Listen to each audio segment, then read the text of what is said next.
merci à Madame Irène Marie-Cécile Boubou-Kimbatsa, mais vraiment, ministre des Petites et Moyennes Entreprises et de l'Artisanat.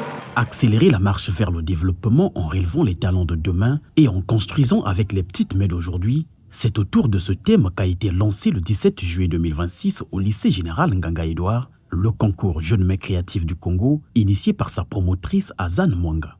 Ce 21 août 2026, l'heure était à la grande finale au Palais des Congrès de Brazzaville.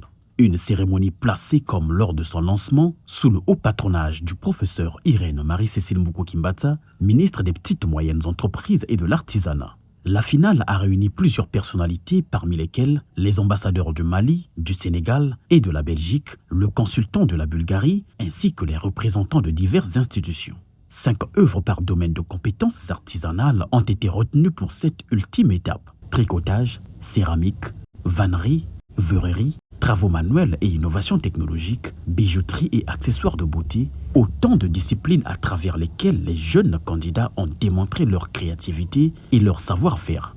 Tous les participants ont par ailleurs reçu un certificat de participation, venant saluer leur engagement et leur contribution à cette initiative dédiée à la valorisation des métiers artisanaux. Parmi les réalisations présentées, l'innovation technologique s'est particulièrement distinguée. Dans un contexte marqué par les enjeux de protection de l'environnement et de lutte contre le réchauffement climatique, la fabrication d'un four solaire par Gambou Divine Grâce a retenu l'attention du jury. Son œuvre lui a valu le prix professeur Irène Marie-Cécile Boubou-Kimbatsa, accompagné d'une enveloppe de 500 000 francs CFA.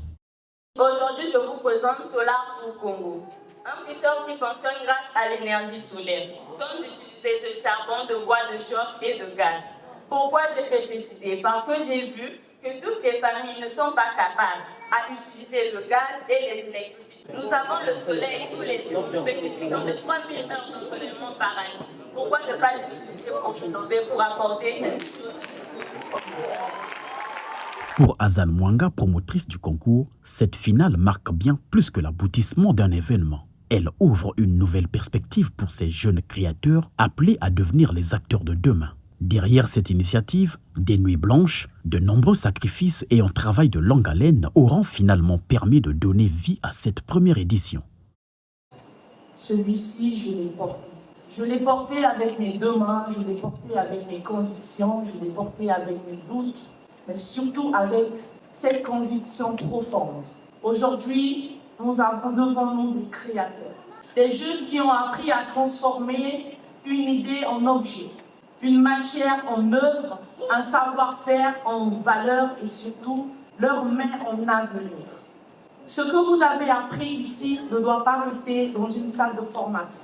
Ce savoir doit sortir, il doit entrer dans nos maisons, dans nos quartiers, dans nos marchés, dans nos entreprises, dans notre économie. De son côté, le professeur Irène Marie-Cécile Boubou-Kimbatsa, ministre des Petites et Moyennes Entreprises et de l'Artisanat, a adressé ses sincères félicitations aux lauréats et à l'ensemble des participants avant de procéder à la clôture officielle du concours Jeunes Mains Créatives du Congo. Mais au-delà d'une simple cérémonie de clôture, ce moment représente pour moi une étape importante dans la reconnaissance du talent, de la créativité et du potentiel de notre jeunesse.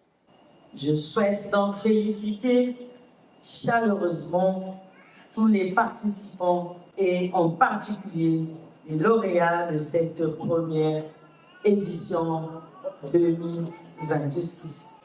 Je déclare officiellement clôturée cette première édition du concours national Jeunes Mains Créatives du Congo. Vive la jeunesse congolaise, vive l'artisanat congolais et que vive le Congo. Vive le Congo. Au terme de cette finale, les petites mains d'aujourd'hui auront ainsi démontré qu'elles peuvent déjà façonner les solutions de demain.